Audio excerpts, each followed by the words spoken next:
Entonces iniciaremos, ¿no?, con lo que va a ser nuestra clase del día de hoy. Bien, vamos a hablar primero de sepsis, ¿no? Porque es una pregunta muy frecuente en el examen de grado, que es sepsis, ¿no? Entonces iniciaremos. ¿Cuál es la definición de sepsis? Es la colonización y multiplicación de microorganismos en la vía hemática, ¿no? Entonces, ¿cuál es la definición de sepsis? Es la colonización y multiplicación de microorganismos en la vía hemática. Bien, una vez que hemos hablado de la definición, vamos a hablar nosotros, ¿no?, de lo que va a ser, ¿no?, de la fisiopatología. Entonces, ¿cómo se produce? ¿No? Primero se va a iniciar con un foco infeccioso. Este foco infeccioso, ¿no?, normalmente es más frecuente a nivel gastrointestinal, a nivel urinario, a nivel pulmonar, ¿no? Entonces, cuando una infección es maltratada o no tratada, ingresa posteriormente a la vía hemática, ¿no? Y una vez que ingresa a la vía hemática, ya estamos hablando de sepsis, ¿no? Porque la vía hemática es estéril, no debería existir ningún tipo de microorganismo, ¿no? Entonces, una vez que ingresa lo que es a la vía hemática, ¿no?, el microorganismo, ¿no?, se produce lo que va a ser la respuesta inflamatoria. Esta respuesta inflamatoria va a producir un daño celular y una disfunción orgánica, ¿no? Bien, entonces recalcando un poco más, no nos olvidemos, ¿no?, que ingresa lo que es el microorganismo. Hablo de microorganismo porque puede ser virus, bacterias, parásitos, ¿no?, o hongos. Entonces, una vez que ingresa a la vía hemática, produce una respuesta inflamatoria. Esta respuesta inflamatoria va a ocasionar lo que es un daño celular y una disfunción celular. Vamos a hablar un poquito de lo que va a ser la epidemiología, ¿no? Acá tenemos las causas, ¿no? Puede ser instrumentos, ¿no? Están las edades extremas. Aquí juega un rol muy importante lo que va a ser la desnutrición, las quemaduras, las cirugías previas, ¿no? Acá también vamos a tener también las principales, ¿no?, fuentes de infección o los focos infecciosos que les mencionaba anteriormente, ¿no? Ya que estaba lo que es el foco pulmonar, estaba, ¿no?, lo que va a ser el foco urinario, el foco gastrointestinal, ¿no? Entonces, estos focos nosotros vamos a tener, ¿no?, como las fuentes de las infecciones. Entonces, no se olviden que las causas son instrumentos, edades extremas, y juega un rol muy importante lo que es la desnutrición, porque van a ser pacientes más predisponentes a cualquier tipo de infección. Bien, vamos a hablar lo que va a ser la fisiopatología. ¿En qué consiste lo que es la fisiopatología? Vamos a iniciar con lo que va a ser la primera fase, ¿no? Entonces, cuando nosotros hablamos de nuestra primera línea de defensa, aquí, como ustedes se pueden fijar, vamos a tener estas células dendríticas, vamos a tener los monocitos, los macrófagos, los osteoclastos, ¿no? Entonces, en nuestra primera línea de defensa están las células dendríticas, los monocitos, los osteoclastos y los macrófagos. Bien, entonces esta va a ser nuestra primera línea de defensa. Cuando ingresa el microorganismo, ya sea el foco pulmonar, foco urinario, de inmediato empieza a producir, ¿no?, lo que va a ser la multiplicación, ¿no? Se empieza a producir lo que va a ser esta multiplicación celular, se va a producir lo que es la adhesión, ¿no? Entonces, de inmediato nuestra primera línea de defensa actúa, pero como esta primera línea de defensa, no puede hacer mucho porque se sigue multiplicando el microorganismo. Entonces, aquí quien va a actuar va a ser la célula dendrítica. ¿Qué hace esta célula dendrítica? Esta célula dendrítica, ¿no?, va a tomar una porción del virus, de la bacteria, del hongos o del parásito, y va a ir, doctores, ¿no?, a presentar a nuestro sistema capacitado, que va a ser los TCD4 y los TCD8. Entonces, ¿qué hace esta célula dendrítica? Se le conoce también como la célula chismosa, ¿no? Va a obtener una partícula, un antígeno del microorganismo, y va a ir a presentar a lo que es a nuestro sistema capacitado, a los TCD4, ¿no?, o TCD8, no se olviden, ¿no? Entonces, esa es la presentación que va a realizar. realizar. Bien, doctores, ahora, estos TCD4 o TCD8 van a actuar posteriormente, ¿no? A las 72 horas, a las 48 horas actúan, ¿no? Lo que va a ser los TCD4, TCD8. Entonces, hasta ese momento, ¿no? Lo que va a hacer este microorganismo se va a ir multiplicando, ¿no? Se va a ir multiplicando, ¿no? Porque actúa posterior a 48 a 72 horas estos TCD4, estos TCD8, porque quieren ver, ¿no? Primero si anteriormente han estado en contacto con ese microorganismo, ¿no? Quieren ver si tienen ya anticuerpos, por eso es que siempre, ¿no? Nuestro sistema capacitado actúa, ¿no? 48 a 72 horas, ¿no? Bien, entonces hasta ese momento, ¿no? El microorganismo se sigue multiplicando, ¿no? Y sigue produciendo, ¿no? Lo que va a ser las alzas térmicas por la liberación de la interleucina 6, ¿no? Entonces sigue produciendo lo que va a ser alteraciones en la fisiopatología que vamos a mencionar, ¿no? Entonces acá, ¿qué es lo que va a ocasionarnos? Número 1, doctores, ¿no? Aquí va a producir, ¿no? Lo que va a ser la coagulación y la fibrinolisis, ¿no? ¿Y cómo produce lo que va a ser la coagulación y la fibrinolisis, ¿no?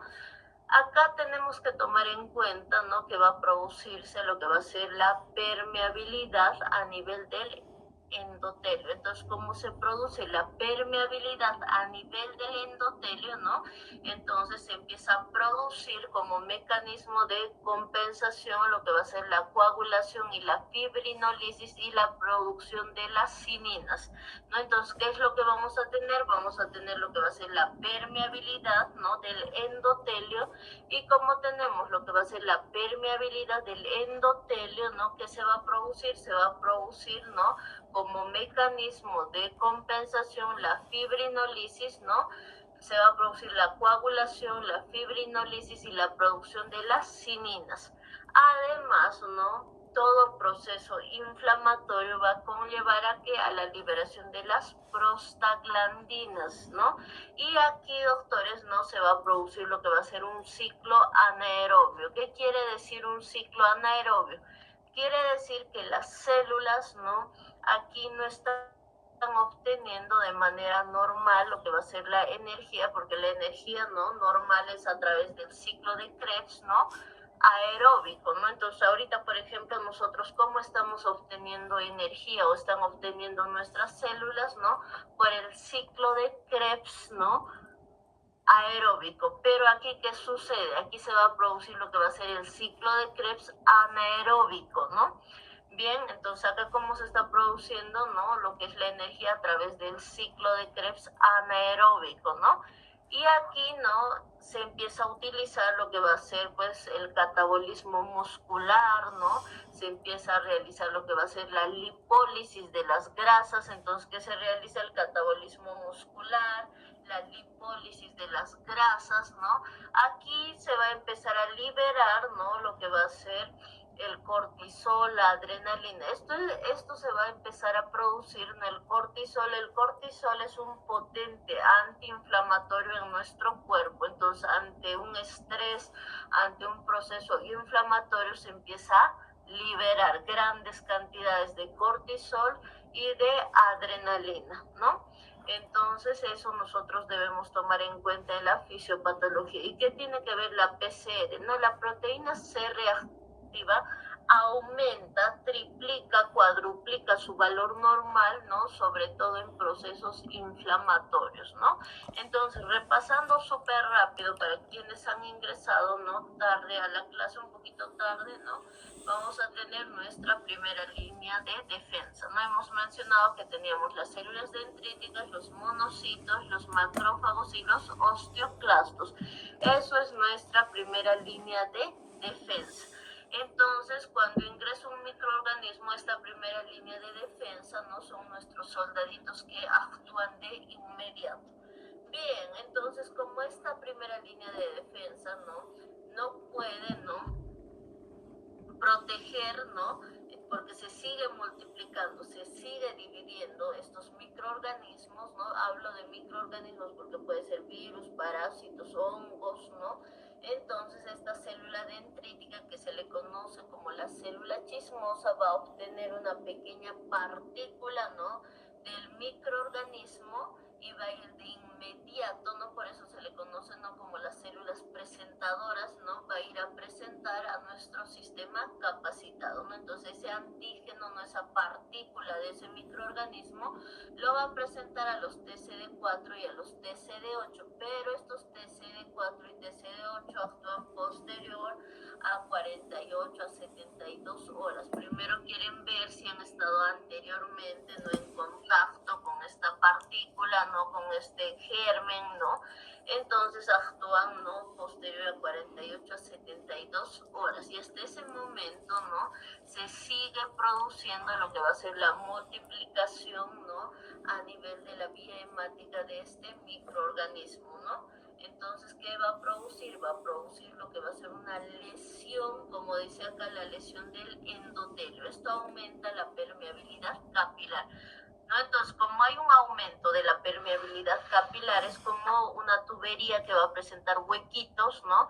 Entonces, como mecanismo de compensación, ¿qué va a hacer mi cuerpo? Va a empezar a producir, ¿no?, lo que va a hacer va a aumentar lo que es la coagulación, la fibrinolisis, las cininas, ¿no? Me va a producir lo que va a ser una agregación plaquetaria, ¿no? Entonces acá, doctores, cuando hablamos, ¿no?, por eso les ponía el ejemplo, como una tubería, ¿no?, que tiene huequitos y que tiene escape, que quiere decir que todo el líquido, doctores, ¿no?, cuando hay hueco en una tubería, ¿dónde se va a ir? Hacia afuera, ¿verdad? Entonces, ¿dónde se va? Se va hacia el intersticio, doctores. ¿Cómo se va todo ese líquido hacia el intersticio, no? Entonces, ¿cómo va a quedar este espacio intravascular, no? ¿Cómo quedan los vasos, no? Con hipoperfusión, ¿no? Y esta hipoperfusión, ¿a qué nos puede llevar? A un shock hipovolémico y a la muerte de mi paciente, porque como hay como huequitos, ¿no?, a nivel de los vasos sanguíneos, todo el líquido se va al intersticio, ¿no? A esto se le conoce como lesión endotelial, que aumenta la permeabilidad capilar, ¿no? Y esto, ¿qué hace nuestro cuerpo? Como mecanismo de compensación, ¿no? Produce coagulación, fibrinolisis, cininas, ¿no? Va a producir lo que es la agregación plaquetaria, ¿no? Entonces, como todo el líquido se fue para afuera, no se olviden, ¿no?, que dentro de los vasos hay una disminución de los líquidos. A eso se conoce como hipoperfusión. Si esta hipoperfusión no se trata, que va a conllevar a lo que va a ser, ¿no?, a un shock hipovolémico y a la muerte de mi paciente, ¿no? Entonces, como acá tenemos una hipoperfusión, ¿esto que me va a provocar? Una hipotensión arterial, ¿no? Esto me va a ocasionar lo que va a ser una cianosis distal, no se olviden.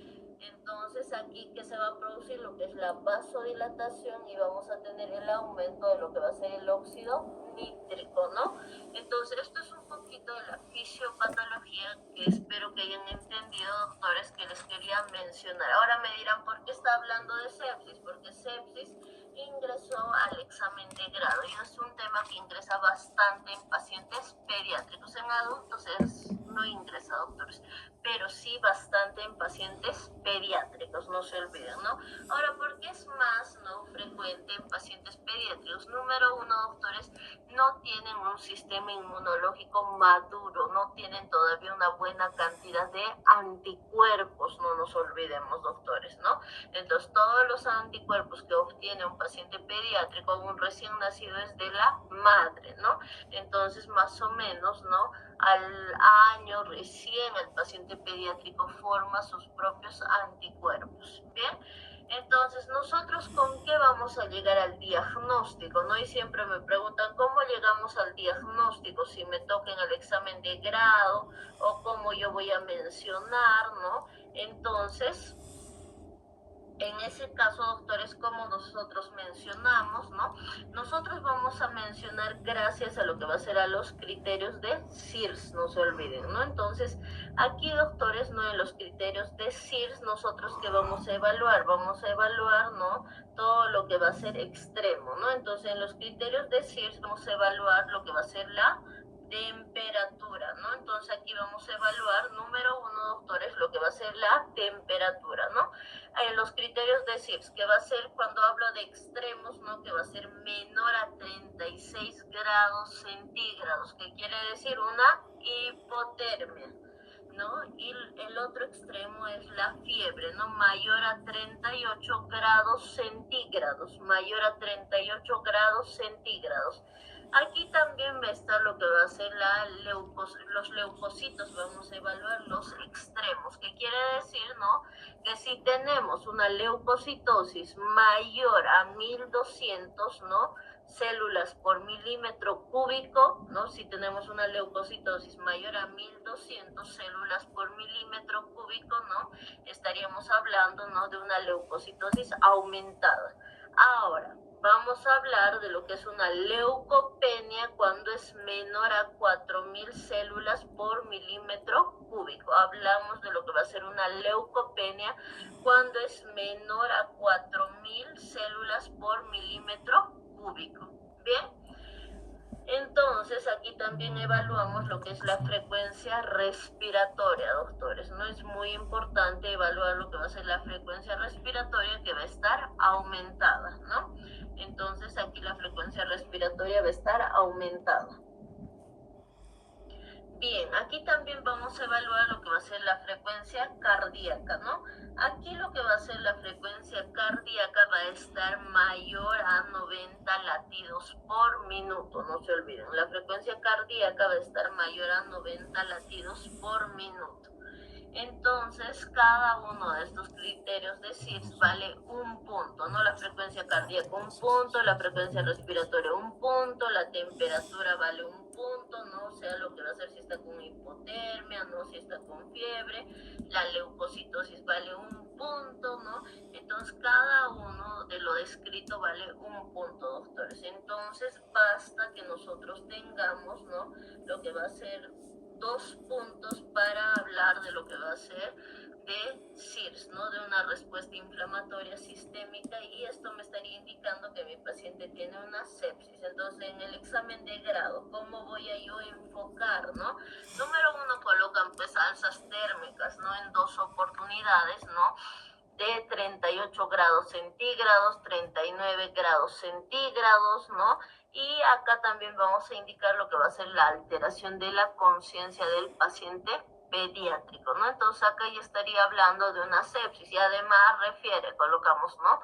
Orinas fétidas, ¿no? Irritabilidad, alteración de la conciencia, que estaríamos hablando, ¿no? De que es una infección, ¿no? Que se ha complicado, y esto ha conllevado a lo que va a ser a una sepsis, ¿no? Entonces, de esa manera yo voy a dar mi enfoque, ¿no? De lo que va a ser una sepsis, por ejemplo, doctores.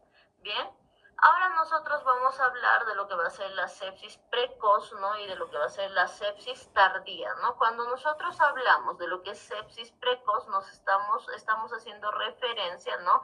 A los primeros 7 días, no se olviden, ¿no? Denme un segundo, ¿qué ha pasado? Bien. Entonces, me acaban recién de escribir, ¿no? Ya les he aceptado a todos, doctores, ¿no? Entonces, vamos con sepsis precoz, ¿no? En sepsis precoz hacemos referencia a los primeros 7 días, ¿no? Entonces, aquí cuando nosotros hablamos de lo que va a ser de los primeros 7 días, ¿no? Aquí, ¿qué gérmenes van a ocasionar, doctores? Aquí los gérmenes que van a ocasionar, ¿no? Va a ser lo que es el estreptococo, ¿no? El estreptococo biógenes beta hemolítico del grupo A, ¿no? Va a estar lo que va a ser la E. coli, va a estar el estafilococo agalactiae y la listeria monocytogenes. Entonces, ¿cuáles son? Recalcando, doctores, esto tienen que saber de memoria. Estreptococo biógenes, ¿no? Va a estar el estreptococo biógenes beta hemolítico del grupo A, la E. coli, el estafilococo agalactiae y la listeria monocytogenes. Entonces, doctores, aquí, ¿cuál va a ser nuestro tratamiento? En el tratamiento utilizamos, ¿no? Los antibióticos que nosotros tenemos, como la ampilagenta. Ahora me dirán, ¿pero por qué no usa ceftriaxona, no? Si estamos hablando de una sepsis. No utilizo ceftriaxona, doctores, porque número 1 es un paciente pediátrico, punto 2, ¿no? Se supone que como es un paciente neonato, ¿no? no va a presentar todavía lo que va a ser la resistencia. Entonces aquí siempre se tienen que acostumbrar, doctores, a utilizar, ¿no?, según los esquemas, lo que es el tratamiento. Entonces, si es un neonato, obviamente no tiene resistencia, doctores, entonces no tendría yo por qué irme a ceftriaxona, a menos que no haya resistencia, ¿no? Entonces, siempre los medicamentos básicos. Bien, ¿qué es la ampicilina? ¿No? La ampicilina, ¿cuál es su mecanismo de acción? Actúa inhibiendo la pared bacteriana, no se olvide. Entonces aquí se va a utilizar la ampicilina de 150 a 200 miligramos kilogramo peso día cada 12 horas, no se olviden, ¿no? Acá estamos utilizando una dosis elevada, ¿por qué? Porque estoy hablando de una sepsis, ¿no? Y además vamos a utilizar la AMPI, no se olviden que me va a cubrir pues el estreptococo, me va a cubrir el estafilococo, pero no me va a cubrir la E. coli y la listeria monocytogenes, no me cubre. Para eso que voy a utilizar la gentamicina. La gentamicina utilizamos, ¿no?, de 5 a 7.5 miligramos kilogramo peso día, doctores, ¿no? Entonces utilizamos la gentamicina de 5 a 7.5 miligramos kilogramo peso día cada 24 horas. No se olviden que lo que es los aminoglucósidos, la gentamicina va a cubrir todo lo que es gram negativos. Me va a cubrir como la E. coli, me va a cubrir la listeria monocytogenes. ¿Cuál es el mecanismo de acción de la gentamicina? Actúa a nivel del ribosoma 30S, actúa a nivel del ribosoma 30S. ¿Por cuánto tiempo va a ser este tratamiento? Este tratamiento va a ser por 10 días, doctores, ¿no? El tratamiento cuando es sepsis es por 10 días para que se pueda realizar un buen tratamiento, ¿no? Ahora, si nos preguntan cómo ha sido posible que este recién nacido haya presentado esta infección, ¿no?, si no ha estado expuesto todavía, ¿no? Esto es más frecuente en madres, ¿no?, que tienen infecciones, ¿no?, infecciones urinarias, puede ser, ¿no?, una neumonía, también puede ser, ¿no?, el foco puede ser a nivel gastrointestinal. Ahora me dirán, pero ¿cómo se ha contagiado? Esto se ha contagiado mi paciente pediátrico a través de la vía hemática, ¿no? Entonces, a través de la vía hemática ha ingresado este microorganismo. Entonces, de esa manera va a provocar lo que va a ser las infecciones en este recién nacido. ¿A través de qué? De la vía hemática, ya sea que mi paciente tenga infección urinaria, tenga una infección pulmonar, una infección gastrointestinal, a través de la vía hemática va a producirse el contagio, ¿no?, a este recién nacido, ¿no? Entonces es muy importante preguntarle a la mamá, ¿no?, señora, usted ha tenido, ¿no?, anteriormente lo que es infecciones urinarias, ¿no? Ha estado, porque por ahí la madre estaba, ¿no?, con una infección, ¿no?, urinaria, con una bacteriuria asintomática, como su nombre dice, que no produce, ¿no?, lo que es la clínica, y la paciente ni cuenta se ha dado. Entonces, en ese caso se pide el laboratorio a la madre, laboratorios al paciente pediátrico para llegar, ¿no?, cuál ha sido la causa de esta infección. Bien, ahora nosotros vamos a hablar de lo que va a ser la sepsis tardía. Cuando hablamos de la sepsis tardía, doctores, no es desde el día 8 hasta los 28 días, ¿no? Entonces aquí se van a acordar, una sepsis tardía es desde el día 8 hasta los 28 días. Aquí, ¿qué microorganismos va a producir? ¿No? Va a producir lo que es el Streptococcus pneumoniae, la salmonella, el Haemophilus influenzae, ¿no? Entonces, ¿cuáles son los microorganismos? Porque aquí, doctores, ¿no?, ya este paciente pediátrico está expuesto, no se olviden. Entonces puede ser Streptococcus pneumoniae, salmonella, Haemophilus influenzae. Acá el tratamiento es lo mismo, doctores, que quiere decir que le vamos a dar AMPI más Genta, ¿no? Entonces acá es lo mismo, si se pueden dar cuenta, el tratamiento, ¿no? Aquí la ampicilina se va a utilizar, ¿no?, lo mismo, de 150 a 200 miligramos kilogramo peso día cada 6 horas. Si se dan cuenta, es diferente, doctores, no en una sepsis, ¿no?, temprana, el tratamiento con que era o una sepsis precoz, ¿no?, el tratamiento era cada 12 horas de la ampicilina. Si aquí se dan cuenta, en la sepsis tardía es cada 6 horas.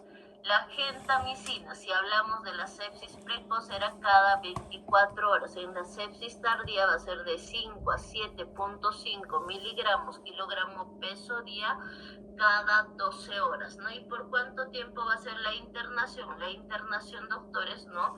Va a ser por 10 días, ¿no? Entonces, algo que les voy a recalcar, doctores, ¿no? Por favor, es que tienen que estar puntuales en las clases, ¿no? Les paso sí el material, doctores, pero son materiales donde ustedes tienen que completar. Por ejemplo, ¿no? Les puedo poner, ¿no? Lo que es la primera fase, doctores, ¿no?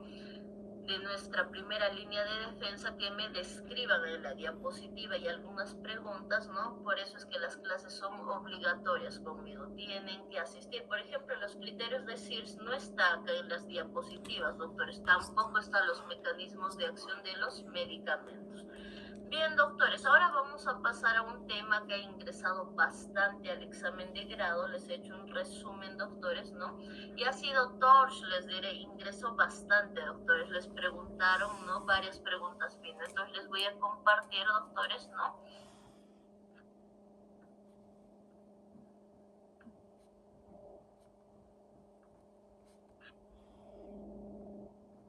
Bien, aquí vamos a hablar, doctores, ¿no? De lo que va a ser de TORCH, doctores, ¿no?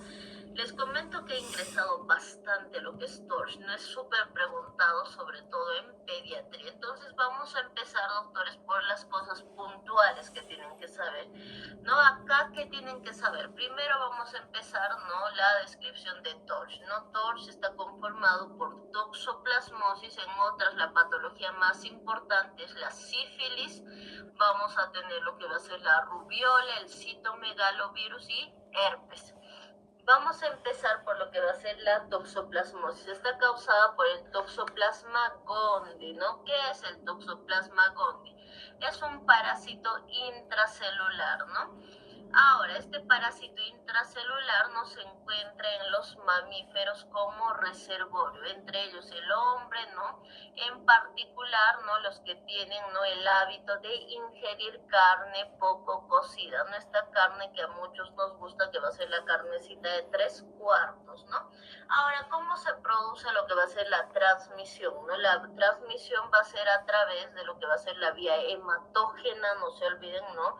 La vía vertical durante el parto, ¿no? Cuando hablamos de vía verticales durante el parto, la vía hematógena puede ser por transfusiones sanguíneas, doctores, ¿no? Bien. Acá va a ser, ¿no? Va a presentar más riesgo, ¿no? Sobre todo las pacientes embarazadas, ¿no? Que presentan la infección ya sea en el primer trimestre del embarazo, en el tercer trimestre del embarazo. Entonces, ¿va a afectar en qué? Va a afectar en el desarrollo del paciente pediátrico, no se olviden, ¿no? Entonces, cuando es en una mujer embarazada, ¿no? Sobre todo en el primer trimestre del embarazo, ¿no? Donde se está formando, se está desarrollando este producto, ¿no? Va a producir lo que van a ser las malformaciones, ¿no? Y acá, bueno, cuando un paciente pediátrico tiene cualquier tipo de infección, no solo hablo de lo que es toxoplasmosis, ¿no? Todo paciente pediátrico que tiene algún foco infeccioso presenta peso bajo al nacer. Cualquier tipo de infección me va a producir lo que va a ser una ictericia, ¿no? Va a producir lo que va a ser una hepatomegalia, una esplenomegalia. ¿Por qué, doctores? Porque no se olviden que cuando hay lisis del glóbulo rojo, ¿no? Cuando hay la muerte de los glóbulos rojos, ¿qué va a producir? Va a producir lo que va a ser la ictericia, doctores, ¿no? Y va a producir lo que va a ser la hepatomegalia y la esplenomegalia, ¿no? ¿Por qué va a haber aumento, no? Va a haber un aumento del tamaño de estas vísceras, ¿no? Como mecanismo de compensación. A esta, ¿no? Muerte de los glóbulos rojos, ¿no?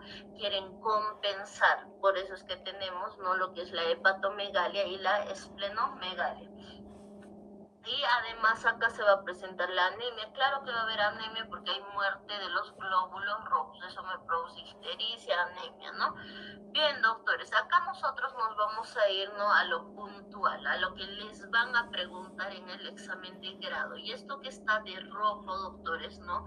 Que va a ser la tetrada, doctores, ¿no? Eso es algo que yo quiero que se acuerden, doctores, ¿no? Entonces, acá, ¿qué es lo que va a suceder? ¿No? En la tetrada se va a presentar lo que va a ser la corioretinitis, ¿no? Se va a presentar lo que va a ser la hidrocefalia, ¿no? Se va a presentar lo que va a ser las calcificaciones intracraneales y lo que va a ser las convulsiones, doctores. Entonces, acá yo quiero que ustedes se acuerden, ¿no? De lo que va a ser de las dos Cs, de las tres Cs. ¿Cuáles son las tres Cs?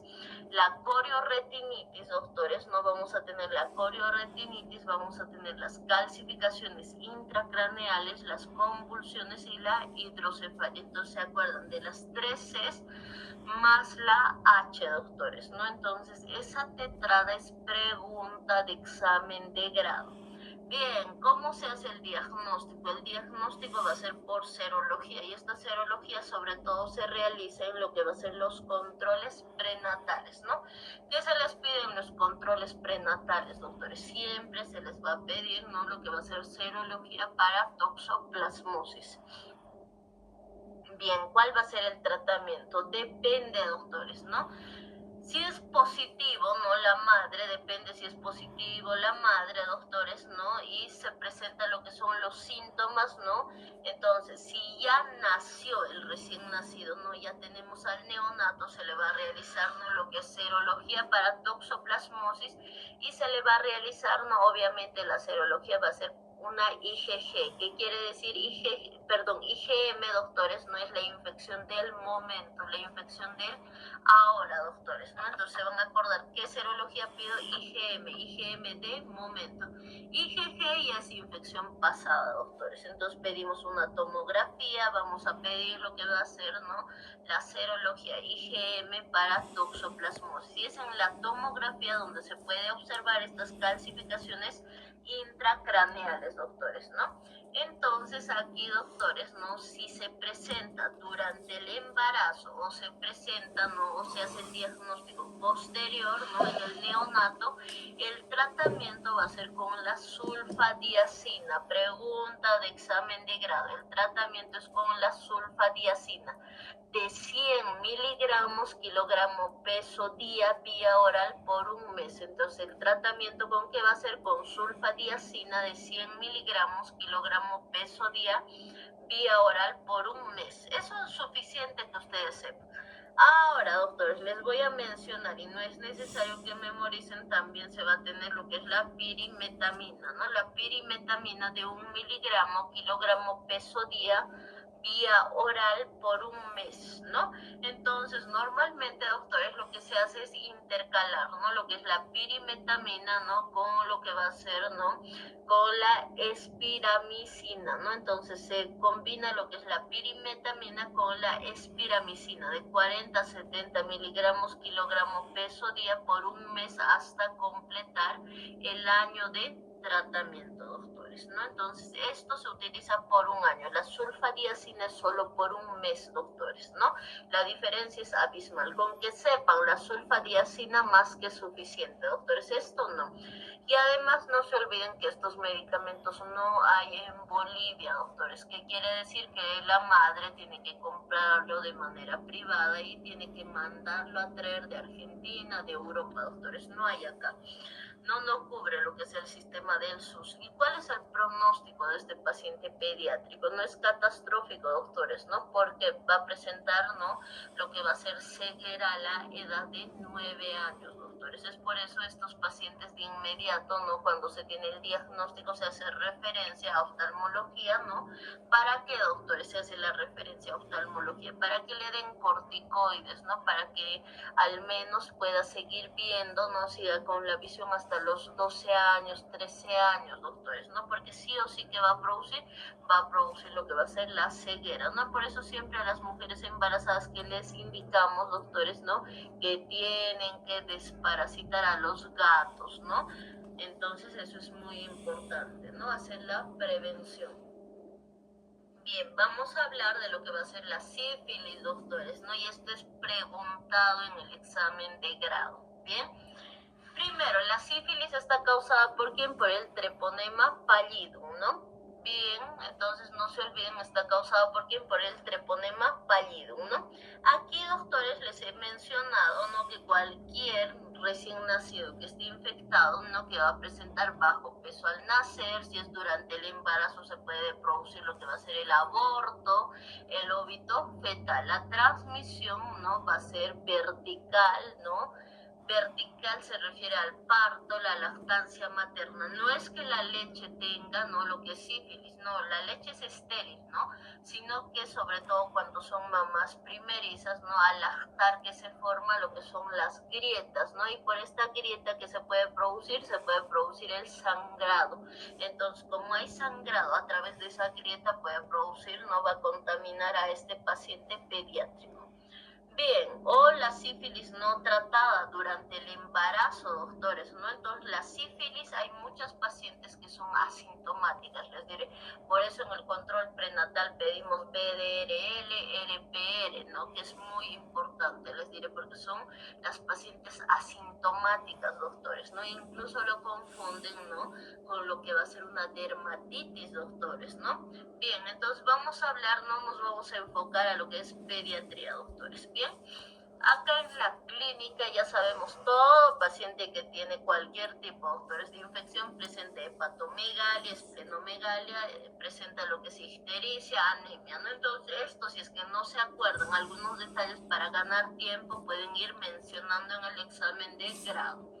Bien, voy a empezar por lo que va a ser la sífilis precoz, doctores.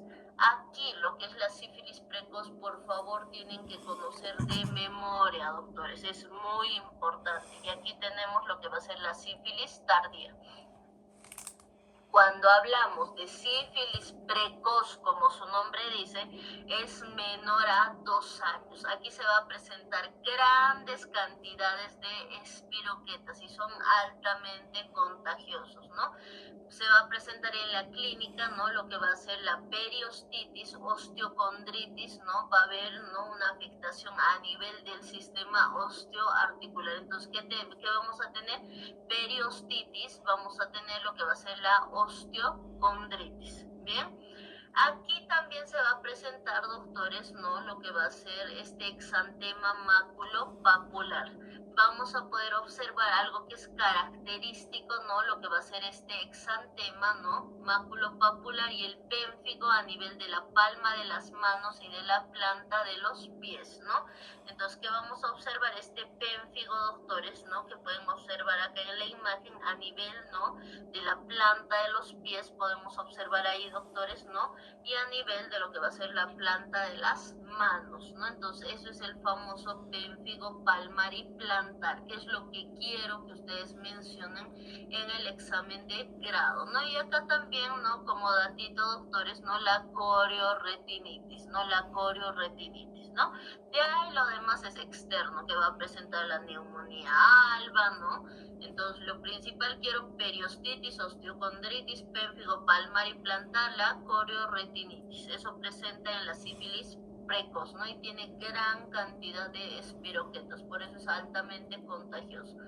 Bien, cuando hablamos de la sífilis tardía, como su nombre indica, es más de 2 años, ¿no? Aquí hay menor cantidad de espiroquetas y es poco contagioso.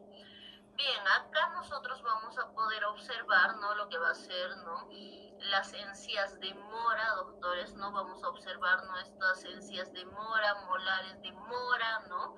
Aquí se va a presentar lo que va a ser la ceguera, ¿no?, la hipoacusia y la sordera, ¿no? ¿Por qué se presenta la sordera? Porque va a existir una afectación, ¿no?, a nivel del octavo par craneal, el vestíbulo coclear. Entonces hay una afectación a nivel del octavo par craneal, que va a ser el vestíbulo coclear, no se olviden. Bien, acá nos vamos a ir a lo puntual, lo que quiero que ustedes conozcan para el examen, ¿no? La tríada de Huntington, doctores, ¿no?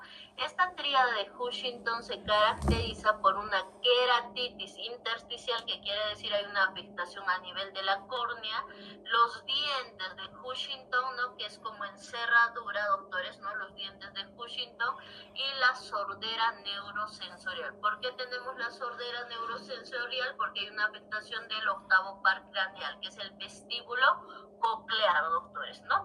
Y algo tan relevante acá también es esta nariz sencilla de montar, doctores, ¿no? Va a presentar la nariz sencilla de montar, va a presentar una frente olímpica, doctores, ¿no? Y va a presentar, ¿no? Además lo que va a ser la famosa tibia en sable, doctores, ¿no? Va a presentarnos lo que va a ser la famosa tibia en sable, ¿no? Nariz sencilla de montar, la tibia en sable, ¿no? Y la triada de Huntington. Por favor, no se olviden. Les voy a pasar este esquema para que puedan estudiarlo muy bien, ¿no? Bien, entonces acá, doctores, ¿no? ¿Cómo se va a realizar el diagnóstico? Y por favor, aquí tomen atención, porque han preguntado. Necesito que sepan el test treponémico, doctores, ¿no? ¿A qué se refiere el test treponémico? Es donde se evalúa el campo oscuro, ¿no? Que se va a visualizar estas espiroquetas. ¿Con qué se visualiza? Con el nitrato de plata. Entonces vamos a visualizar las espiroquetas con el nitrato de plata, no se olviden. Y aquí es donde se pide pues serología, ¿no? A este se le conoce como test treponémico, es donde pedimos, ¿no? Lo que es ELISA, ¿no? Vamos a pedir, bueno, IgG no nos interesa porque es infección pasada, nos interesa la infección de ahora, del momento, ¿no? Que va a ser la IgM, no se olviden. A eso se refiere el test treponémico, a las serologías, ¿no?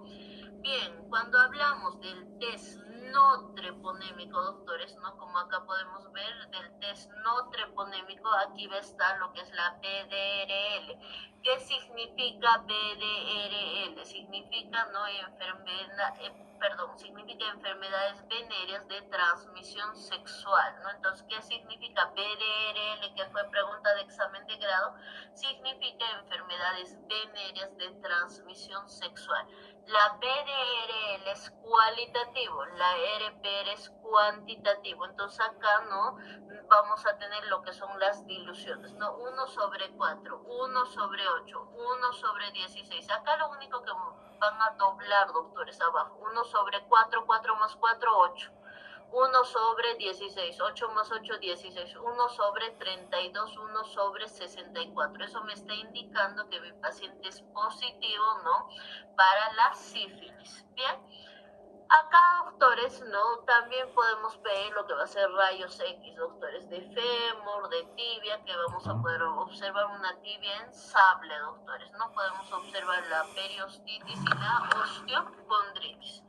Bien, entonces acá, ¿cuál va a ser el tratamiento? Que me interesa acá, que quiero que se acuerden, doctores. Va a ser el tratamiento con la penicilina sódica. Y aquí algo que les voy a aclarar. Les voy a enviar también un cuadro de las penicilinas que tienen que estudiar para el día de mañana, doctores, ¿no? Entonces acá vamos a hablar de lo que va a ser la penicilina sódica, doctores, ¿no?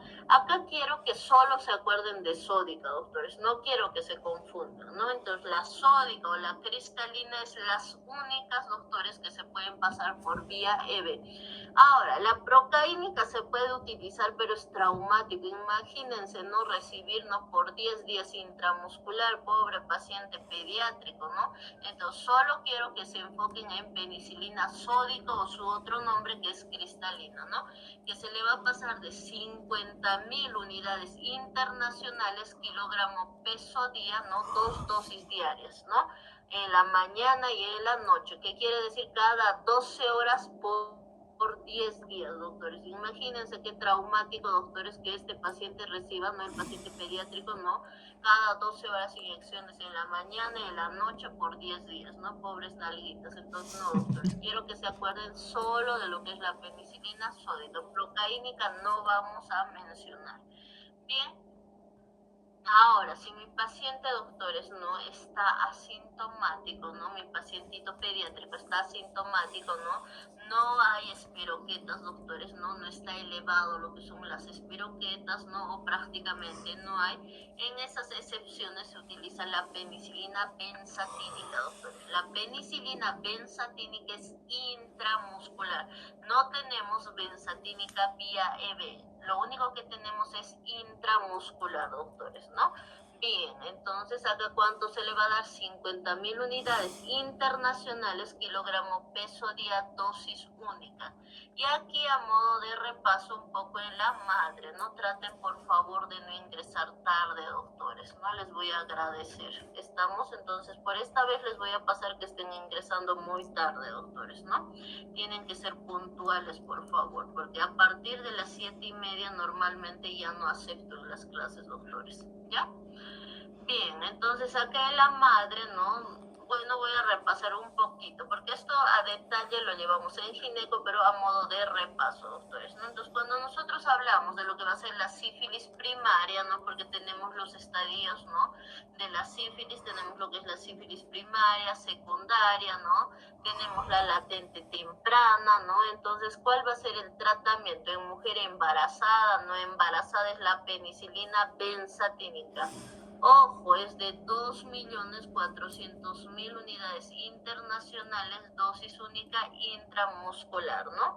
Entonces se recomienda 2 dosis semanales, doctores, ¿no? Y el control que debe ser cada 3 meses. En los estadios tardíos, ¿no? De una paciente, ¿no? Que presenta sífilis, los estadios tardíos de la sífilis, ¿no? Que va a ser acá la terciaria, ¿no? Que va a ser la latente tardía, la indeterminada, ¿no? Se utiliza penicilina benzatínica de 2.400.000 unidades internacionales intramuscular, pero doctores, acá es 3 dosis, ¿no? Semanales. ¿Qué quiere decir, no? Cada semana, doctores, se le va a aplicar. No es que la pobre paciente todos los días, ¿no? Sino cada semana 3 dosis. Acá indiqué el libro que va a ser de 3 a 6 dosis. Entonces, cada semana un pinchacito, ¿no? Bien, doctores, ahora sí se habla de que la paciente tiene neurosífilis y eso es algo que ustedes les puede tocar en el examen de grado, les diré, porque ya nos ha tocado, ¿no? Entonces, si mi paciente tiene neurosífilis y hay un compromiso a nivel cardíaco, no a nivel del sistema nervioso central, y acá la penicilina que se utiliza es cristalina, porque el tratamiento no va a ser vía EV, se utiliza de 18 a 24 millones de unidades al día, ¿no? Entonces esto lo tenemos que dividir en dosis. Entonces si lo dividimos en dosis, doctores, no sería de 3 a 4 millones cada 4 horas vía EV por 10 a 14 días. Bien. Ahora voy a irme a lo que es no a pediatría, ¿no? Sífilis congénita, porque hemos hablado de la sífilis precoz, sífilis tardía, ahora vamos a hablar de lo que va a ser la sífilis congénita, ¿no? Que es pregunta de examen de grado y que nosotros tenemos que manejar. Bien, en la sífilis congénita nosotros vamos a hablar en pacientes pediátricos menores a 7 días, ¿no? Y mayores a 7 días. Entonces acá lo único que cambia es el tratamiento, ¿no? Las horas del tratamiento. Si es menor a 7 días, no se utiliza lo que va a ser la penicilina sódica de 100.000 a 150.000 unidades internacionales kilogramo peso día. ¿Cada cuánto? Cada 12 horas por 10 días. Ahora, si es mayor a 7 días, se va a utilizar, ¿no? Lo que es la penicilina sódica de 100.000 a 150.000 unidades internacionales, kilogramo peso día, si se dan cuenta que va a ser cada 6 horas por 10 días. Estamos acá, es cada 6 horas por 10 días. En caso de que tendríamos un paciente asintomático, no se le va a administrar lo que es la penicilina benzatínica, que es intramuscular de 50.000 unidades internacionales, kilogramo peso, dosis única intramuscular, doctores, ¿no? Entonces, ¿cómo se hace la prevención? A través de los controles prenatales. Siempre se les piden los controles prenatales, doctores, ¿no? Entonces, esto tienen que saber, sífilis precoz, sífilis tardía, ¿cuál era el tratamiento, doctores? No se olviden que el tratamiento se hace con la penicilina sódica, doctores, ¿no? La penicilina sódica de 50.000 unidades internacionales, kilogramo peso día, ¿no? ¿Cada cuánto? Cada 12 horas por 10 días, ¿bien? Y la sífilis congénita es de 100.000 a 150.000 unidades internacionales, kilogramo peso día. Menor a 7 días, cada 12 horas, mayor a 7 días, va a ser cada 6 horas por 10 días. Eso ha sido pregunta de examen de grado. Ahora vamos a hablar de la rubiola. La rubiola está causada por el Toga viridae, doctores. Eso es lo que me tienen que conocer. ¿Por quién está causado? Por el Toga viridae, ¿no? La transmisión, ¿cómo se realiza, doctores? No a través de lo que va a ser la transmisión vertical, la transmisión hematógena, ¿bien? Acá, doctores, ¿no? Al nacimiento el 50% de los pacientes pediátricos son asintomáticos. Bien, acá ya sabemos que todos los pacientes que presentan cualquier tipo de infección que tienen ictericia, hepatomegalia, esplenomegalia, anemia, ¿no? Bien, acá nos vamos a ir a lo que tienen que conocer, a la triada o tetrada, doctores, ¿no? Entonces, acá que se va a presentar, no se va a presentar lo que va a ser la catarata. Acá, doctores, voy a hablar más de una tetrada. Voy a hablar de la tetrada de Grege, doctores, ¿no? Que va a ser puntual. Y para eso tenemos un memotécnico, doctores, ¿no? ¿Y cuál va a ser nuestro memotécnico? Va a ser coco, ¿no? Entonces acá les voy a mostrar, ¿no? Aquí va a ser, ¿no? La tetrada de Grege. Esta es la tetrada de Grege, doctores, ¿no? Entonces aquí, doctores, ¿no? Coco. Este memotécnico, ¿para qué nos sirve, no? La C, doctores, de corazón, ¿no? Va a presentar mi paciente pediátrico una cardiopatía, ¿no? Que va a ser la persistencia del conducto arterioso, que va a presentar persistencia del conducto arterioso. Va a presentar lo que van a ser las cataratas en los ojitos, ¿no? En los ojos presenta lo que es las cataratas. La C, ¿no? De cabeza, microcefalia. Y la O de oídos, que va a presentar lo que va a ser la sordera. Entonces, ¿qué vamos a tener en rubiola? La tetrada de Gray, que nuestro memotécnico va a ser coco. Corazón, ¿no? Cardiopatía, persistencia del conducto arterioso. Ojos, que va a ser las cataratas, ¿no? La cabeza, la microcefalia, y los oídos, la sordera, ¿no? Entonces eso se va a presentar y es algo que nosotros tenemos que conocer, ¿bien? Entonces, seguimos, ¿no? Entonces hablaríamos de una tetrada, ¿no? Entonces acá también se le puede pedir, doctores, ¿no? Lo que va a ser un estudio, que va a ser los rayos X, doctores, ¿no? Porque presentan a nivel, ¿no? De lo que es a nivel de los huesos, ¿no? Presentan lesiones, doctores. Entonces se le puede pedir rayos X, ¿no? Del miembro afectado. Bien, ¿cómo se hace el diagnóstico? El diagnóstico se hace con la serología, ¿no? Serología para rubiola, ¿no? Bien, acá, doctores, no pedimos lo que va a ser IgM para rubiola, ¿no? Aquí nosotros vamos a tomar en cuenta, doctores, que el pronóstico es desfavorable. No hay ningún tratamiento que yo pueda dar, doctores. No hay ningún tratamiento, doctores.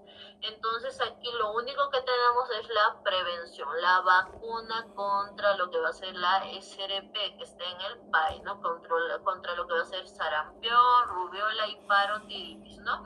Esta vacuna es una vacuna monocateriana, ¿no? Que nos va a prevenir de lo que va a ser, pues, de la rubiola, doctores. Entonces, lo único que tenemos acá es, ¿no? La prevención, nada más. No hay otra cosa que hacer. Ahora, ¿qué se hará con este paciente? Bueno, depende, doctores, ¿no? Si es como nace, ¿no? Porque la mayoría, ¿no? De mujeres que presentan la rubiola presentan lo que es aborto, están con amenaza de aborto, doctores, ¿no? Entonces, eso tenemos que conocer. Bien, vamos a hablar de lo que va a ser el citomegalovirus, ¿no? El citomegalovirus, doctores, no va a estar causado por un virus DNA que pertenece, ¿no? Al grupo de herpes virus, doctores. Entonces está causado por un virus DNA que pertenece al grupo, ¿no? De herpes virus, doctores. Es la infección congénita más frecuente, se presenta en 1 a 2% de los recién nacidos. Es la infección más frecuente, se presenta en 1 a 2% de los pacientes pediátricos recién nacidos. Bien, acá, doctores, ¿no? ¿Cómo se puede producir, ¿no? Lo que va a ser cómo se va a producir el contagio, la transmisión, ¿no? La transmisión va a ser, doctores, a través de lo que va a ser, ¿no?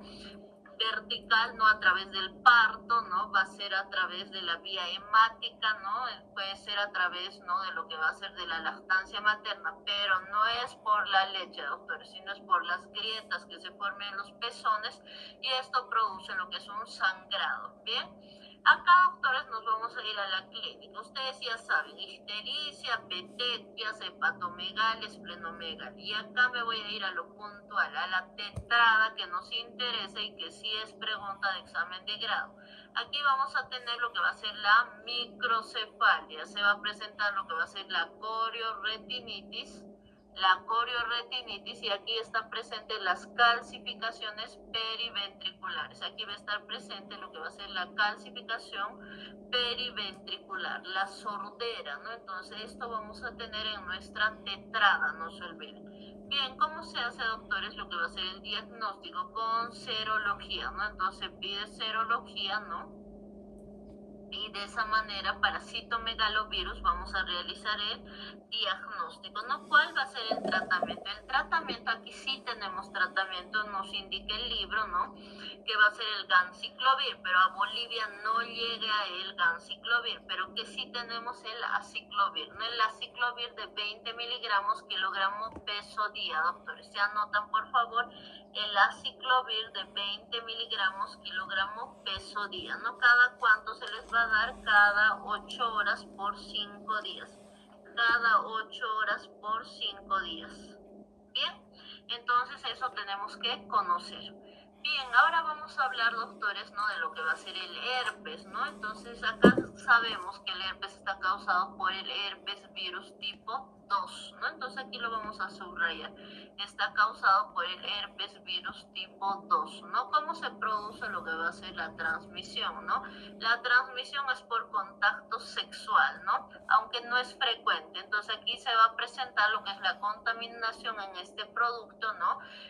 A través del canal del parto, a través de la vía hemática, ¿no? Por la lactancia materna, ¿no? Entonces aquí cuando la madre tiene herpes, porque tenemos que tomar algo en cuenta, doctores, que una paciente tenga herpes, doctores, y que uno le trate, no se va a curar, ¿no? Porque se almacena ¿dónde? A nivel de los nervios. Entonces cuando esta paciente se estrese, esté inmunosuprimida, ¿qué es lo que va a suceder, doctores? ¿No?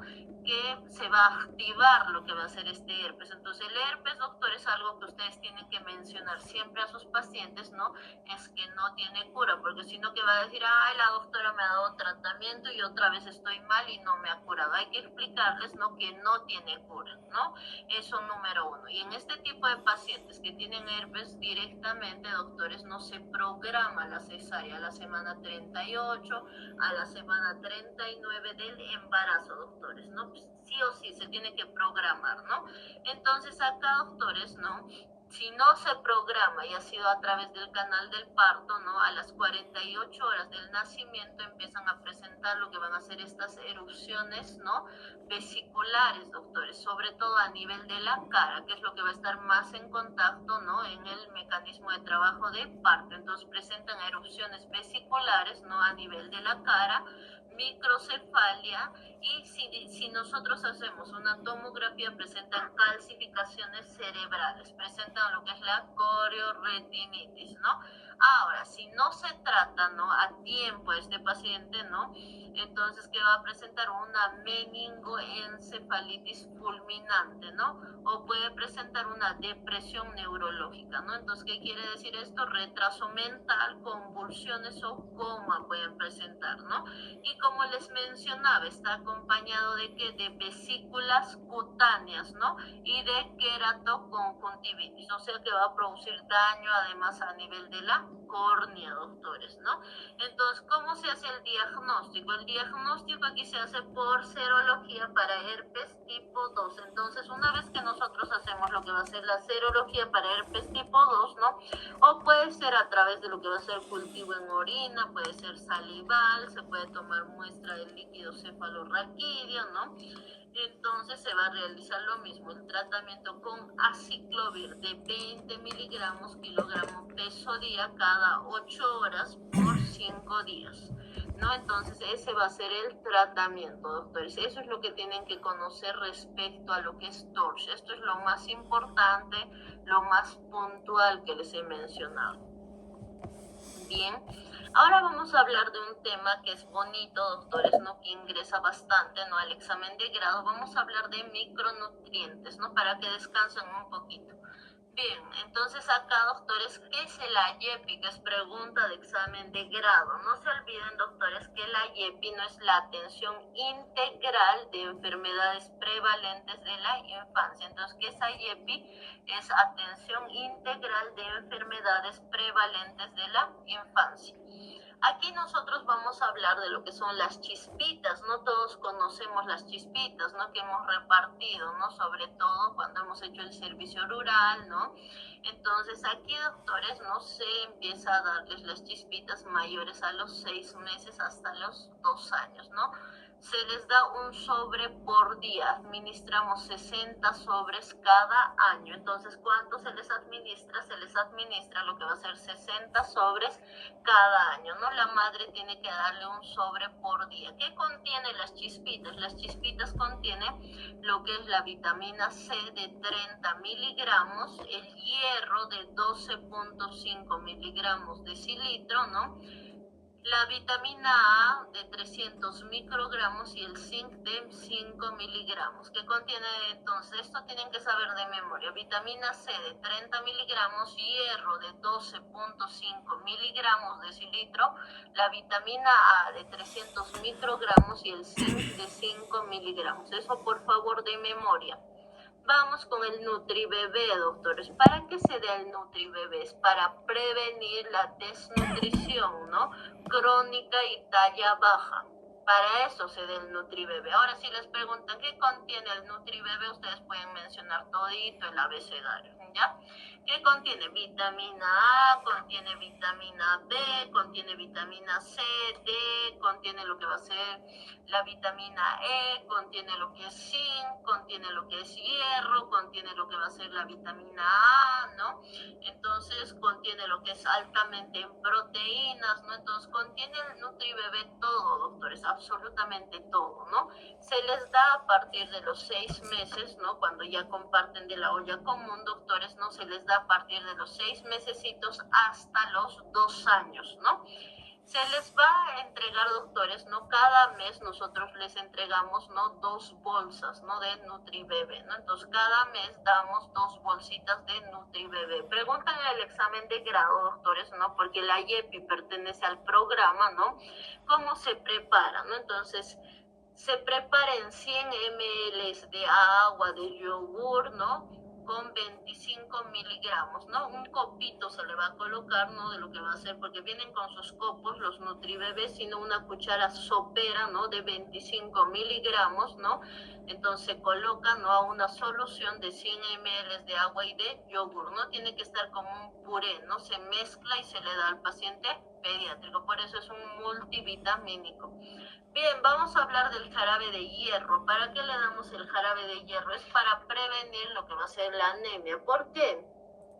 Porque en las zonas rurales, doctores, su alimentación predomina más de carbohidratos, ¿no? Entonces no comen casi mucha carne, pese a que son zonas ganaderas, porque esa carne lo venden, pues, ¿no? Y ellos solo comen carbohidratos, chuño, papa, arroz, doctores.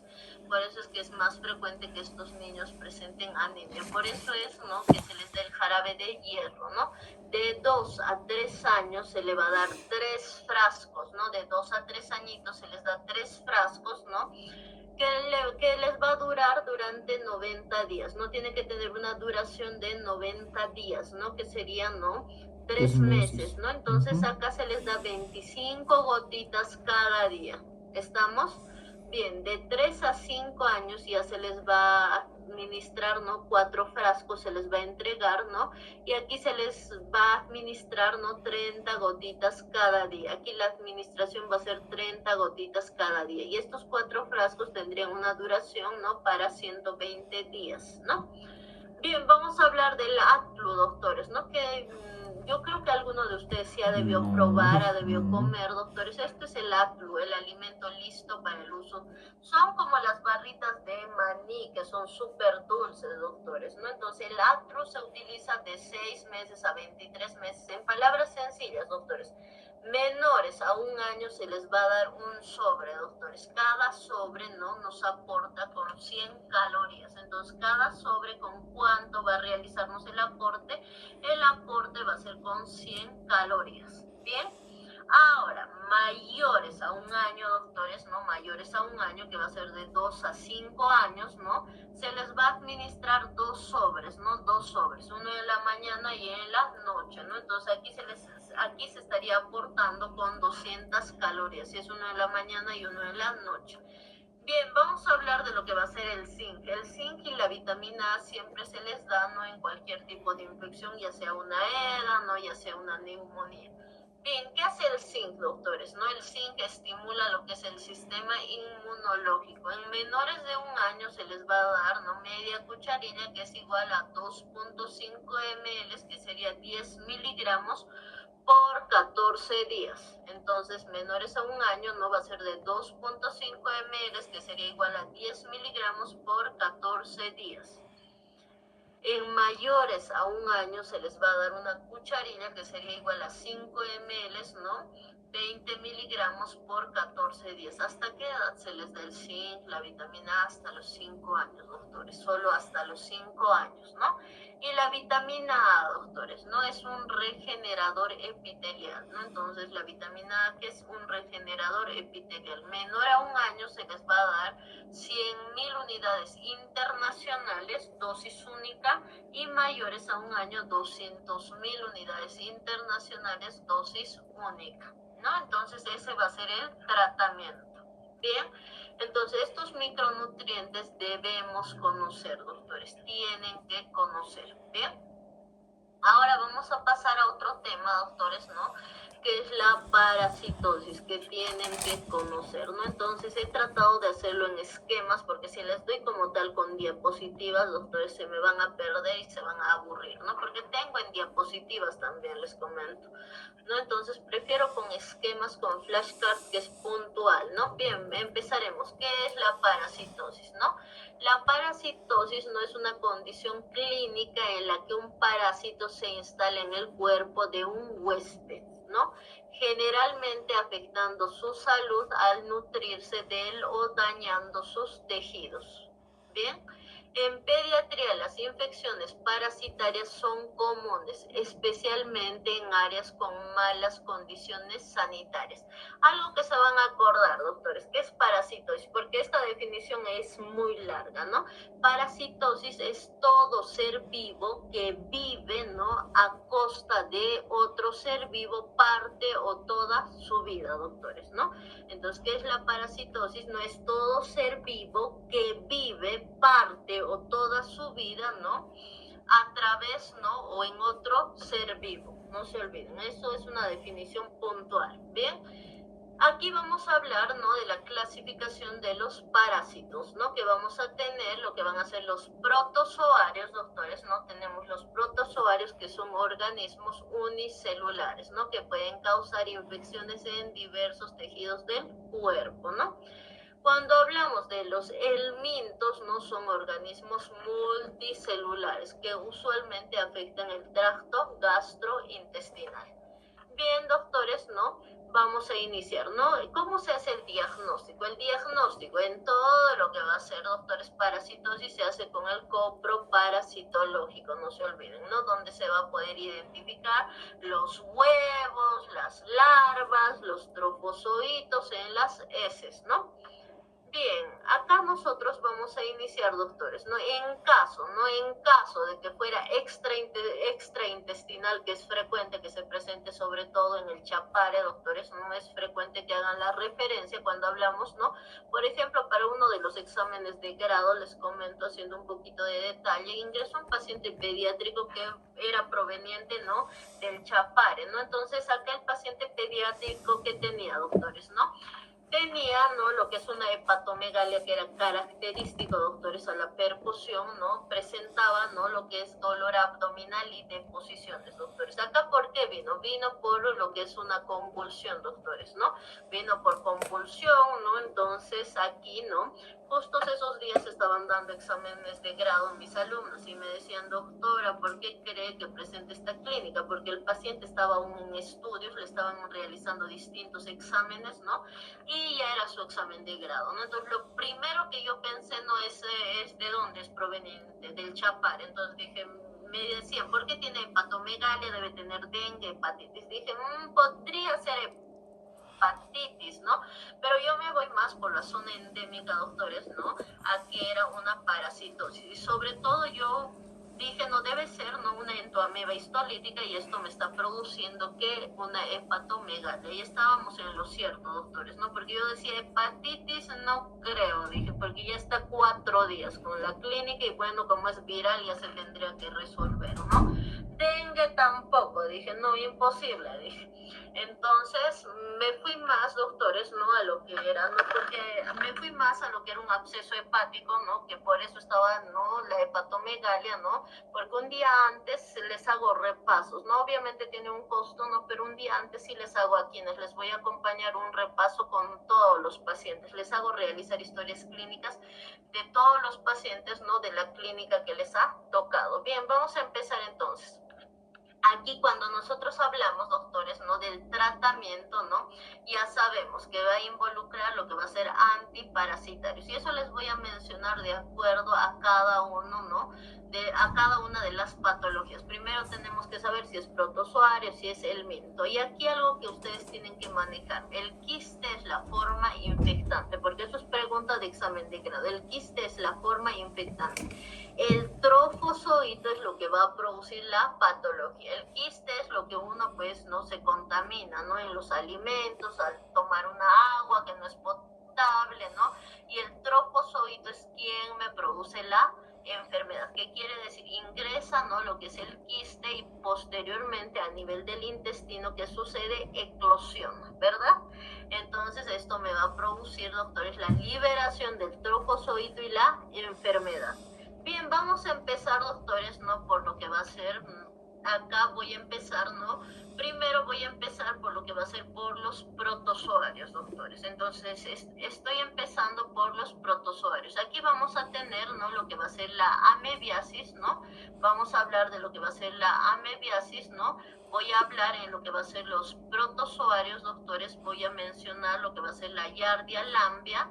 Vamos a tener Balantidium coli y Pneumocystis carini. Vamos a tener Balantidium coli y Pneumocystis carini. Vamos a empezar por lo que va a ser la amebiasis. ¿Por quién está causada? Está causada por la entomoeba histolítica.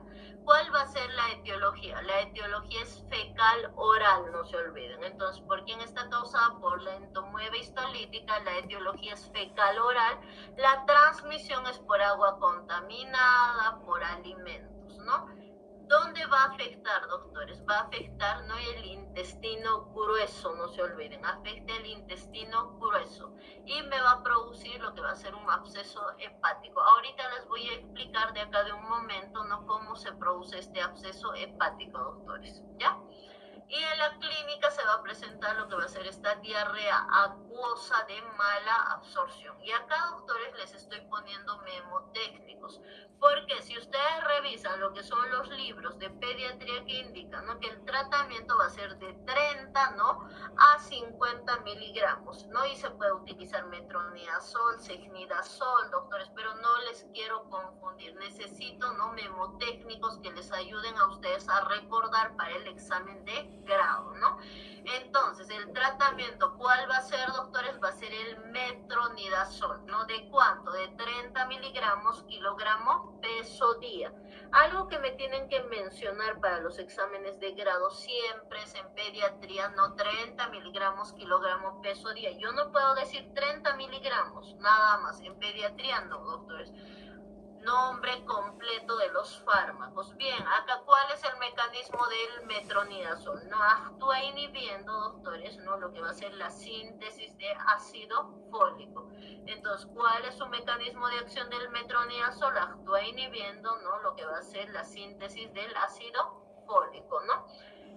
Bien, eso tienen que conocer, doctores. Eso es muy importante, por favor, no se olviden.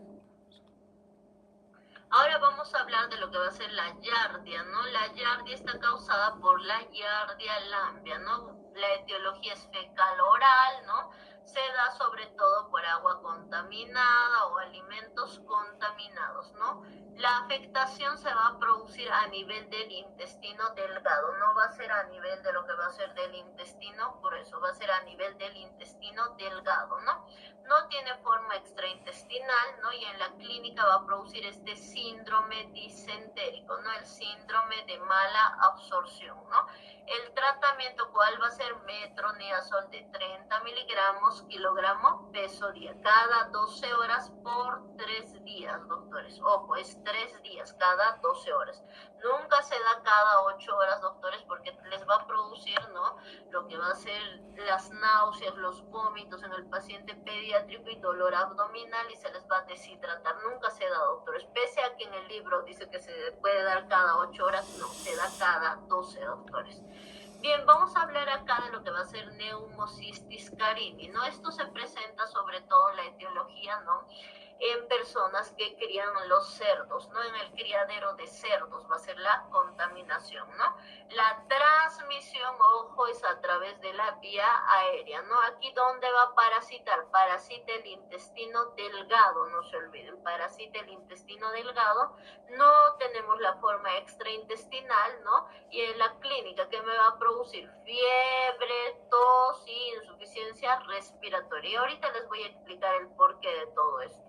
El tratamiento, ¿cuál va a ser el tratamiento? Es el famoso cotrimoxazol. ¿Qué es el cotrimoxazol? Es el sulfametoxazol más el trimetropin, ¿no? Cotrimoxazol como tal es nombre comercial, pero si hablamos es el sulfametoxazol más el trimetropin. ¿De cuánto se le va a dar? De 40 miligramos kilogramo peso día cada 12 horas por 5 días. Aquí me está realizando, ¿no? Este paciente lo que va a hacer que, doctores, me está realizando una neumonía, ¿no? Está con neumonía, está con compromiso abdominal, doctores, va a estar con diarrea, deposiciones líquidas y con lo que va a ser, ¿no? Con tos, con insuficiencia respiratoria. Ahorita les voy a explicar lo que va a ser la fisiopatología de todo esto en general. Bien, vamos a tener después, doctores, nosotros también, ¿no? Vamos a hablar, doctores, ¿no? Vamos a hablar, doctores, ¿no? Ya hemos hablado de lo que es Pneumocystis carini, ¿no? Ahora nos vamos a ir, doctores, ¿no? A lo que va a ser a los helmintos. En los helmintos, ¿no? Aquí va a estar lo que es la ascaris, doctores, ¿no? Aquí va a estar, ¿no? Lo que es la ascaris, que está causada por la ascaris lumbricoides. La etiología es fecal oral, ¿no? La transmisión de la misma forma va a ser por agua contaminada, alimentos contaminados, ¿no? ¿Dónde va a parasitar? Parasita lo que va a ser el intestino delgado. Y aquí sí tenemos la forma extraintestinal, sí tenemos la forma extraintestinal. En la clínica me va a presentar dolor abdominal, náuseas, vómitos, pérdida de peso, lo que va a ser la geofagia, ¿no? Produce entonces náuseas, vómitos, pérdida de peso y geofagia, ¿no? Aquí, ¿cuál va a ser el tratamiento? Aquí, doctores, se le va a dar a mis pacientes lo que va a ser el mebendazol, ¿no? El mebendazol, ¿qué es el mebendazol? ¿Cuál es la diferencia entre un metronidazol y un mebendazol? El mebendazol, doctores, ¿no? Actúa inhibiendo lo que va a ser la polimerización de los microtúbulos, doctores, ¿no? Entonces, ¿cuál es su mecanismo de acción? Actúa inhibiendo, ¿no? Lo que es la polimerización de los microtúbulos al unirse a la tubulina B en los helmintos. Entonces, una vez más, actúa, ¿no? Inhibiendo la polimerización de los microtúbulos al unirse a la tubulina B en los helmintos, ¿no?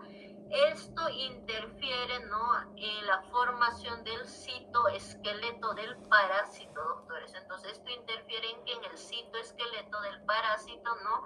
Afecta lo que va a ser su motilidad, el movimiento, ¿no? Y, doctores, si no se mueve el parásito, no va a absorber micronutrientes. Entonces, lleva, ¿no? A la muerte del parásito, ¿no?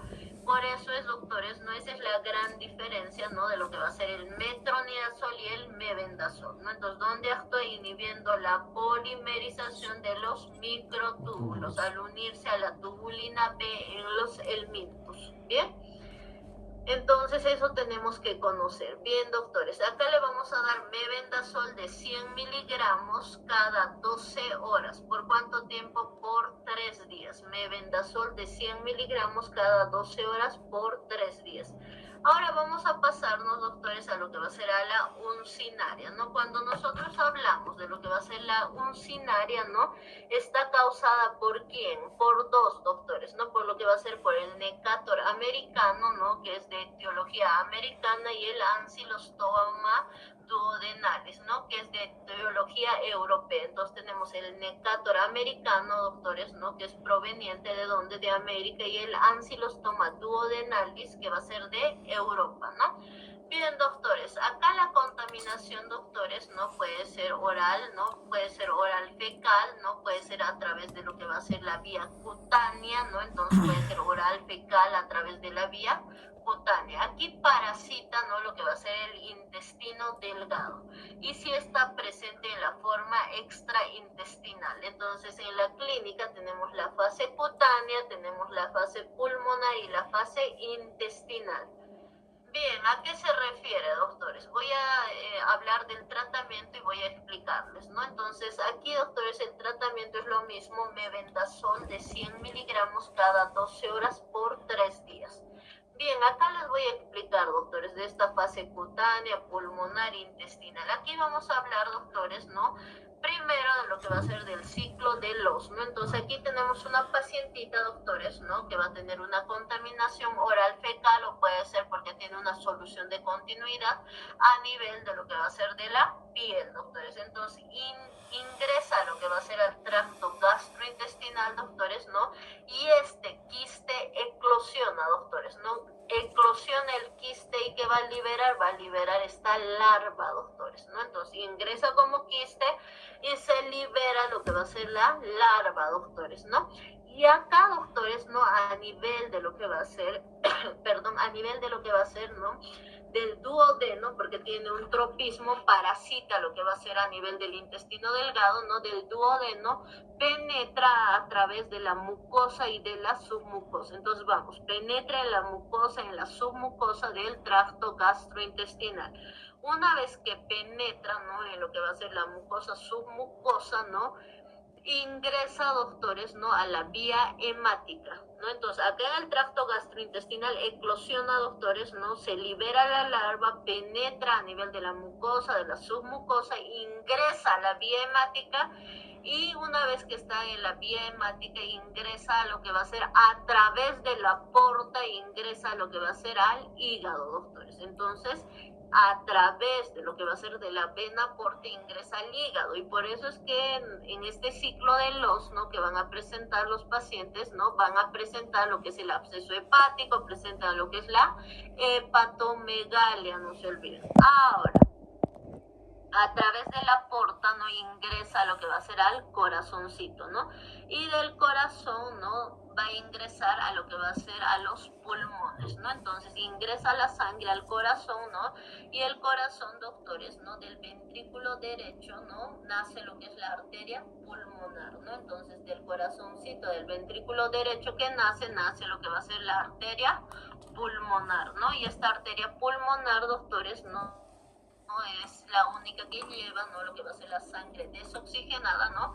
Y dónde va a ingresar, doctores, ¿no? Va a ingresar a los pulmones, doctores, ¿no? Entonces acá en los pulmones es por eso que producían, ¿no? Algunos de los parásitos, ¿no? De los protozoarios, de los helmintos que les he mencionado, producía lo que era neumonía, doctores. Producía esta neumonía eosinofílica, producía lo que es la tos, doctores. ¿Por qué? Porque ingresa a los pulmones, doctores. Y sobre todo cuando hablamos de Ascaris lumbricoides, ¿no?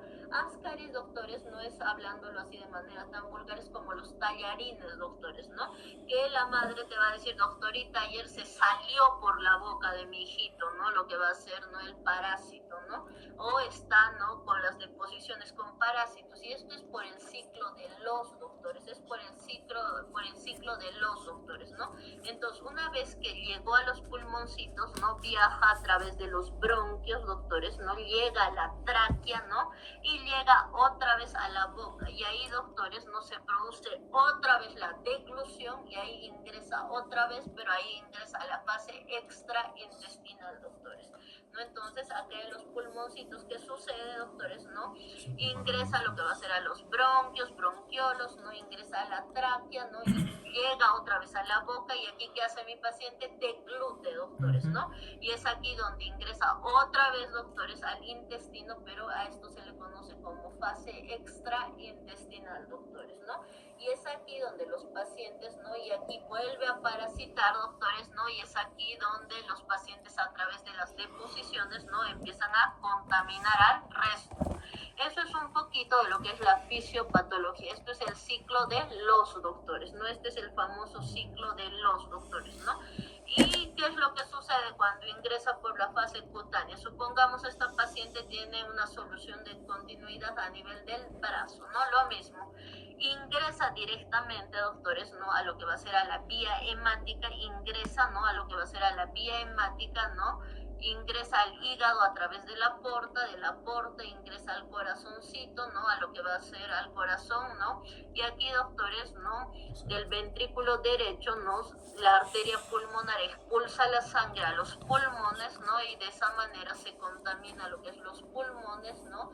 Viajan, ¿no? A través de lo que va a ser de los bronquios, de la tráquea, ¿no? Y llega, ¿no? A la boca, y en la boca otra vez se deglute y otra vez ingresa a la fase extraintestinal. Eso es el famoso ciclo de los, ¿no? Que puede producirse por fase cutánea, por fase pulmonar. Bien, entonces vamos a seguir, doctores, ¿no? Entonces acá, cuando hablamos, ¿no? De lo que va a ser, ¿no? Del ciclo de los, ¿no? Aquí va a haber una afectación que puede ser cutánea, si es que ingresado, ¿no? Por la fase cutánea, ¿no? Y va a producir, doctores, ¿no? Lo que va a ser la fase pulmonar, ¿no? Donde va a producir una neumonitis eosinofílica, ¿no? Porque lo que va a ser, ¿no? El helminto va a llegar hasta lo que va a ser los pulmones por este ciclo de los. Y por último, otra vez ingresa a la fase intestinal, doctores, ¿no? Otra vez regresa a la fase intestinal, ¿no? Bien, ¿cuál va a ser el tratamiento? Va a ser el mebendazol de 100 miligramos cada 12 horas por 3 días, ¿no? Entonces acá les he puesto memotécnicos porque podría ponerles, ¿no? Lo que va a ser albendazol, les podría poner praziquantel, doctores, pero se me van a confundir. ¿Estamos? Bien, acá vamos a hablar, doctores, del Strongyloides estercoralis, ¿no? El Strongyloides estercoralis, ¿no? Va a presentar también lo que va a ser esto igual se produce, ¿no? Por agua contaminada, alimentos contaminados o una solución de continuidad en la piel, ¿no? Cuando uno se va por ahí, ¿no? A nadar a los ríos, ¿no? Entonces de esa manera pueden ingresar, ¿no? Donde parasita cuando es fecal oral en el intestino delgado, penetra las mucosas, no se olviden, doctores, de ahí ingresa a la vía hemática, de la vía hemática, ¿no? Ingresa a través de la porta al hígado, ¿no? Del hígado pasa, doctores, ¿no? A lo que va a ser al corazoncito, del corazoncito pasa, ¿no?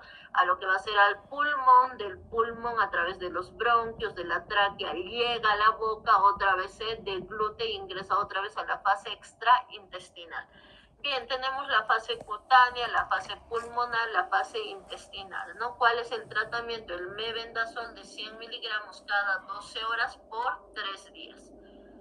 Vamos a hablar del esquistosoma manzoni. Este esquistosoma manzoni se encuentra sobre todo en agua dulce, en ríos, ¿no? Va a afectar lo mismo el intestino delgado, ¿no? Aquí va a haber una afectación de la fase cutánea, pulmonar e intestinal. Acá, doctores, es distinto al resto. Acá el tratamiento es el praziquantel, doctores. El praziquantel va a ser, ¿no? Acá lo que va a ser en el esquistosoma manzoni, doctores, ¿no? Entonces aquí que va a ser el praziquantel, doctores. ¿De cuánto se le va a dar? De 25 miligramos kilogramos peso dosis, doctores, ¿no? Acá es dosis. Se le va a dar praziquantel de 25 miligramos kilogramo peso dosis, ¿no? ¿Cada cuánto se les va a dar a estos pacientes? No, se les va a dar cada 12 horas por 3 días, cada 12 horas por 3 días. ¿Qué es el praziquantel? Anótense cuál es su mecanismo de acción, ¿no? Su mecanismo de acción, ¿no? Va a producir alteración en la permeabilidad de la membrana celular del parásito. Produce alteración en la permeabilidad de la membrana celular del parásito, ¿no? Entonces eso es lo que ocasiona, doctores. Va a ser de cuánto, de 25 miligramos kilogramo peso dosis cada 12 horas por 3 días. Bien, vamos a hablar acá de lo que va a ser de la enterobiasis, ¿no? O del Enterobius vermicularis, ¿no? Entonces vamos a hablar de la enterobiasis o de lo que es, ¿no? El causante, doctores, el Enterobius vermicularis. La transmisión va a ser oral fecal, ¿no? Y aquí, doctores, ¿no? Va a parasitar primero lo que es el intestino delgado, ¿no? Y posteriormente migra a lo que va a ser al intestino grueso, no se olviden. Entonces parasita el intestino delgado, pero después migra al intestino grueso. En la clínica, ¿qué va a producir? Prurito anal, prurito nasal, síntomas ginecológicos. En las niñas se puede producir lo que va a ser estos síntomas ginecológicos como la vulvovaginitis, ¿no? Porque este parásito no va a parasitar en la noche, no se olviden que la hembra del parásito parasita en la noche, ¿no? Y es por eso, ¿no? Que cuando hay enterobiasis, doctores, se contagian, ¿no? Lo que va a ser los hermanitos. Si comparten la cama, bueno, los dos hermanitos van a estar, o si la mamá duerme con el niño, pues la mamá más se va a contagiar, ¿no? ¿Cuál va a ser el tratamiento? ¿No? El tratamiento es el mebendazol de 100 miligramos cada 12 horas. Va a ser el mebendazol de 100 miligramos cada 12 horas. ¿Bien? Ahora, ¿por cuánto tiempo? Por 3 días. Aquí vamos a hablar, doctores, ¿no? De lo que va a ser la Taenia solium y la Taenia saginata, ¿no? Entonces, quien nos debería preocupar no es la Taenia solium, ¿no? Porque aquí se come bastante lo que es la carne de cerdo, ¿no? Entonces, ¿cómo se produce? Se produce por la ingesta de carne contaminada, ¿no? Aquí, ¿cuál va a ser el tropismo? El tropismo, donde parasita, va a ser el intestino delgado. Una vez que ingresa al intestino delgado, ingresa a la vía hemática y de la vía hemática directamente se va a ir, ¿no? A lo que va a ser el sistema nervioso central. Entonces, ingresa a la vía hemática y directamente va a afectar el sistema nervioso central. Estoy hablando de la Taenia, ¿no? Solium, no se olviden, ¿no? Bien, esta Taenia solium va a provocar lo que va a ser cefalea, dolor abdominal, ¿no? Y estos pacientes van a estar asintomáticos hasta por 1 año. ¿Qué van a presentar acá? Cefalea, ¿no? Esta cefalea, que pese al uso de analgésicos persiste la cefalea, y son cefaleas no mayores a 1 mes, de 3 meses, ¿no? Bien, acá, doctores, ¿no? El tratamiento para Taenia solium, como lo he separado, ¿no? Para el Taenia solium va a ser con praziquantel de 50 miligramos kilogramo peso día. Entonces, ¿con qué va a ser? Con praziquantel de 50 miligramos kilogramo peso día, ¿no? Se le va a dar cada cuánto, cada 8 horas, doctores. Se les va a dar por cada 8 horas por 15 días, cada 8 horas por 15 días, ¿bien? Ahora, cuando hablamos de la Taenia saginata, ¿no? Sobre todo, ¿no? Es por carne mal cocida, ¿no? Y esta Taenia saginata, ¿no? Va a producir sobre todo dolor abdominal, deposiciones. La Taenia saginata no produce, doctores, ¿no? Ojo, no produce cefalea. Y aquí el tratamiento, ¿cuál va a ser? Va a ser praziquantel, pero va a ser la mitad, si se dan cuenta, doctores, ¿no? La mitad de 50, ¿cuánto es? 25. Se le va a dar 25 miligramos kilogramo peso día, dosis única, doctores. Entonces va a ser dosis única, ¿no? Bien, acá, doctores, esto es pregunta de examen de grado. ¿Quién forma, no? ¿Qué parásitos forman el ciclo de Los? El ciclo de Los va a estar conformado, ¿no? Aquí vamos a hablar de un memotécnico que es la NASA, ¿no? Por el Necator, doctores, ¿no? Por el Necator americano, ¿no? Va a estar formado, ¿no? Por lo que es Ascaris lumbricoides, el Strongyloides stercoralis y el Ancylostoma, ¿no? Entonces, ¿por qué va a estar formado? Por el Necator americano, Ascaris lumbricoides, Strongyloides stercoralis, ¿no? Y el Ancylostoma duodenalis, doctores. Por eso es este memotécnico que tenemos de NASA, no se olviden, ¿no? Bien, doctores, esto sería nuestra clase por hoy, ¿no? Mientras hablamos de las distintas patologías, siempre trato de darles lo que es mecanismo de acción, porque fármaco es súper preguntado, doctores, en el examen de grado. Entonces, les estoy dando, ¿no? Los puntos claves que ustedes tienen que conocer. Bien, Más o menos en la tarde les voy a enviar las diapositivas, ¿no? Porque les voy a colocar ahí las preguntitas, ¿no? Los temas que tienen que repasar, algunas cosas para que ustedes complementen a modo de repaso, doctores, ¿no? Y lo voy a hacer con dibujitos, algo que sea más atractivo, ¿no? No sé si tenemos preguntas, dudas, si todo está claro hasta acá, doctores. No creo que todo está claro, entonces eso sería todo lo que es la clase. Ya saben, doctores, el diagnóstico acá, ¿no? Es por coproparasitológico, doctores, ¿no? Y en el hemograma se va a presentar, ¿no? En el hemograma nosotros se va a presentar algo tan característico que es la eosinofilia, doctores, ¿no? La eosinofilia puede estar aumentado, doctores, ¿no? En lo que va a ser una parasitosis, ¿no? O en una alergia, ¿no? Entonces eso tenemos que conocer, doctores. Eso sería todo lo que es la clase de hoy. Doctores, les quería comentar, perdón, algo, doctores. El día de mañana no vamos a pasar clases porque estoy con 3 exámenes de grado. Como han podido ver, esta semana he estado con 10 exámenes de grado. Gracias a Dios, toditos están aprobados, ¿no? Bien, tenemos que seguir iguales. Mañana, que es 10, doctores, voy a tener examen de grado. Directo el miércoles nos vemos, por favor, doctores, ¿no?